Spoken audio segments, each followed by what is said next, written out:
David Swanson is UN Regional Spokesman for the Syria crisis. He joins us via Skype from Amman. We appreciate your time very much. So what will the effect be on the ground of this type of aid, these groups having to pull out?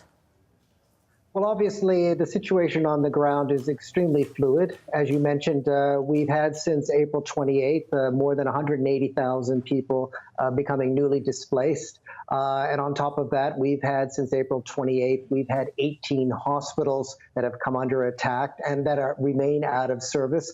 So the situation on the ground is particularly dire. So providing assistance in the context of that is going to prove an incredibly difficult challenge for all of us in the humanitarian community.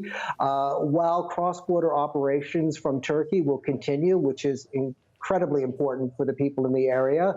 Sadly, 16 NGOs have suspended their operations in the area, which will, of course, have a knock-on effect impacting tens of thousands of people in the area. So what of this, these hospitals that have come under attack, and even in certain situations, schools, there is a type of coordination that is supposed to happen so that it is clear where civilian targets are, so things like this should not be happening. What is going wrong?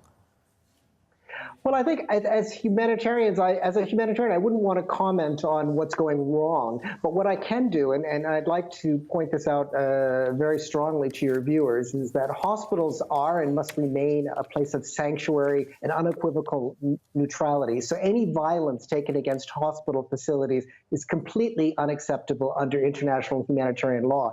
So I fully expect that this will be followed up with all parties to the conflict. In fact, I believe it's already being done so now. Okay, how densely populated are these areas that we're talking about?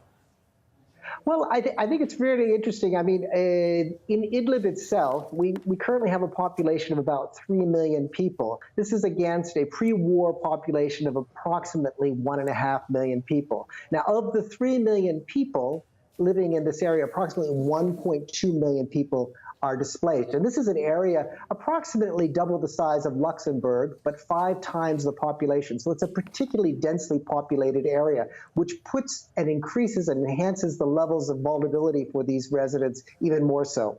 Okay, so this is going to be quite a challenge going forward for these groups having to pull out. David Swanson, UN Regional Spokesman for the Syria crisis. We appreciate your time very much.